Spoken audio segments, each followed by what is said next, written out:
proclamez son nom, annoncez parmi les peuples ses hauts faits, chantez et jouez pour lui, redites sans fin ses merveilles. Le Seigneur s'est toujours souvenu de son alliance. Glorifiez-vous de son nom très saint, joie pour les cœurs qui cherchent Dieu.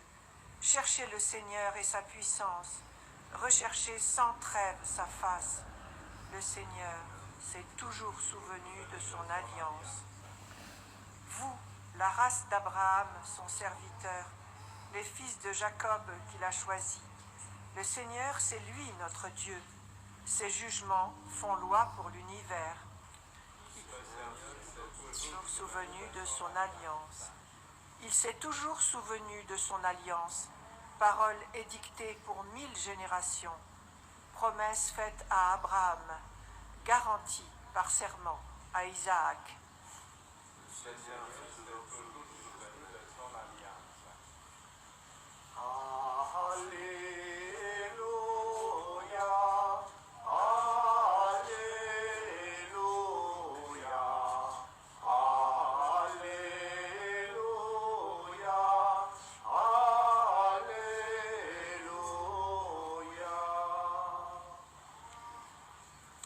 Mes brebis écoutent ma voix, dit le Seigneur, moi je les connais et elles me suivent. Alléluia, Alléluia, Alléluia, Alléluia. Le Seigneur soit avec vous. Et avec mon esprit. Évangile de Jésus-Christ selon saint Marc. Gloire à toi, Seigneur. En ce temps-là, aussitôt sorti de la synagogue de Capharnaüm, Jésus et ses disciples allèrent avec Jacques et Jean dans la maison de Simon et d'André. Or, la belle-mère de Simon était au lit, elle avait de la fièvre. Aussitôt, on parla à Jésus de la malade. Jésus s'approcha, la saisit par la main et la fit lever. La fièvre la quitta et elle les servait. Le soir venu, après le coucher du soleil, on lui amenait tous ceux qui étaient atteints d'un mal ou possédés par des démons. La ville entière se pressait à la porte. Il guérit beaucoup de gens atteints de toutes sortes de maladies et il expulsa beaucoup de démons. Il empêchait les démons de parler parce qu'ils savaient, eux, qui il était. Le lendemain, Jésus se leva bien avant l'aube. Il sortit et se rendit dans un endroit désert et là, il priait. Simon et ceux qui étaient avec lui partirent à sa recherche. Ils le trouvent et lui disent « Tout le monde te cherche ».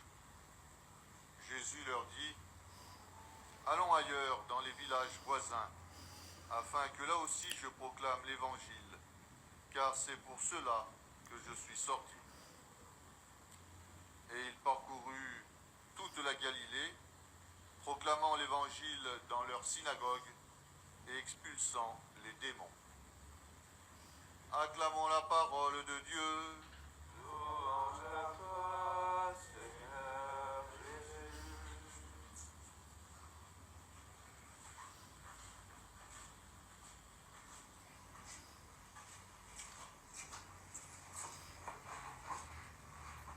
L'évangile d'aujourd'hui nous offre un rapport détaillé sur un type journée de Jésus.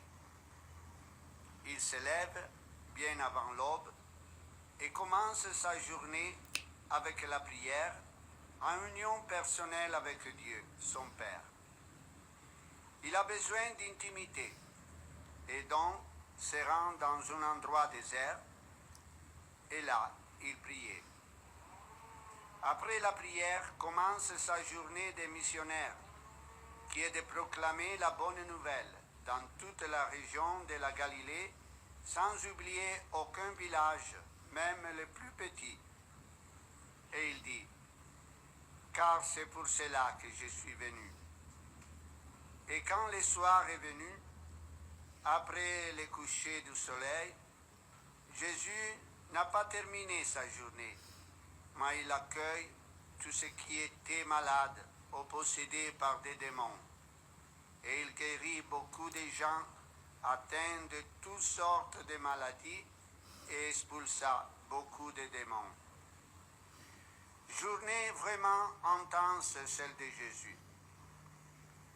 3 ans de vie publique, épilogue de 30 ans de vie cachée et de préparation pour se donner totalement et sans relâche jusqu'à sacrifier sa vie pour accomplir sa mission de sauver toute l'humanité. Mais Jésus ne veut pas être seul pour accomplir sa mission. Il désire transmettre cette compassion pour l'humanité pécheresse et en détresse à tous ses disciples qui formeront son Église. La journée de Jésus, c'est d'entrer en intimité avec Dieu, dans la prière, d'enseigner, de guérir et de délivrer du pouvoir du démon. Devienne la même mission de l'Église et de tous ses disciples de tous les temps.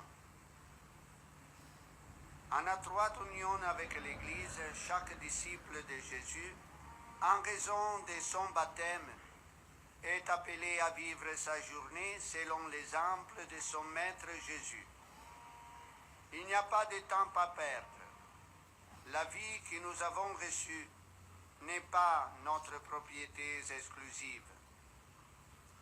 Nous l'avons reçue pour la partager à l'avantage des autres, avec la même préoccupation de Jésus, la même compassion pour l'humanité malade, angoissée, qui a besoin d'être délivrée du pouvoir du malin.